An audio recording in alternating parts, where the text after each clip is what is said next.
Now, one of the contentions, though, of those folks where Wellborn is the core issue, say that suddenly they believe that you and the city manager have moved forward or pushed this agenda forward because there is possible legislation in Austin that could make it more difficult. I know that Fred Brown has certainly entered some legislation. Explain to me, as far as you understand, has the timeline changed based on anything that could be passed in Austin?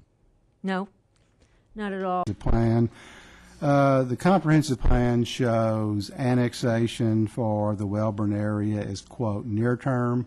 That's defined as the next 3 to 10 years. And finally, just another consideration is the changing legislative environment. It's no secret over the last 10 or 15 years when the legislature meets, it's very common for cities' annexation powers to be further restricted. You know, those have been granted by the state, and over the last 10 or 15 years, the state has been removing some of those abilities for cities. And as council is aware, new legislation has been proposed as recently as this week that would restrict cities in Brazos County, if this legislation was approved, further restrict our annexation abilities. Lance, Mr. Taylor brought up an issue of the sort of the sequencing of this, and you know, addressed more directly, I think, what he sees as the Planning and Zoning Commission's role here. And I'm wondering about, can you talk a little bit about what he said in terms of you know, was this originally slated to be in 2020, or I mean, what's happening with that? We hear a lot about fast tracking. Sure. And I understand, you know, those feelings. I just want to know kind of your perspective on that.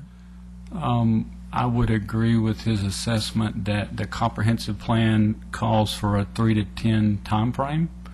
I would remind the commission that the comprehensive plan is a guide. I do not think it's inconsistent with the comprehensive plan to be on the short end of that, i.e. 3-year versus 10 years. I disagree with the statement that there's a 10-year hiccup in things if we annex sooner rather than later. And I'll be so bold as to address, from my perspective, I think the question was, why now? Some things have changed recently. I'll say a year ago, this was not on our horizon. I'm speaking for me, for Lance and planning. However, some things have changed since then. We've had incorporation efforts that, frankly, cause a sense of urgency. Fred Brown, Representative Brown, has filed a bill. I don't know if you're aware of that, but it's specifically targeted to Bryan and College Station. It's a bracketed bill that basically, if it goes into effect, would require the city, College Station of Bryan, to for the residents to vote before being annexed.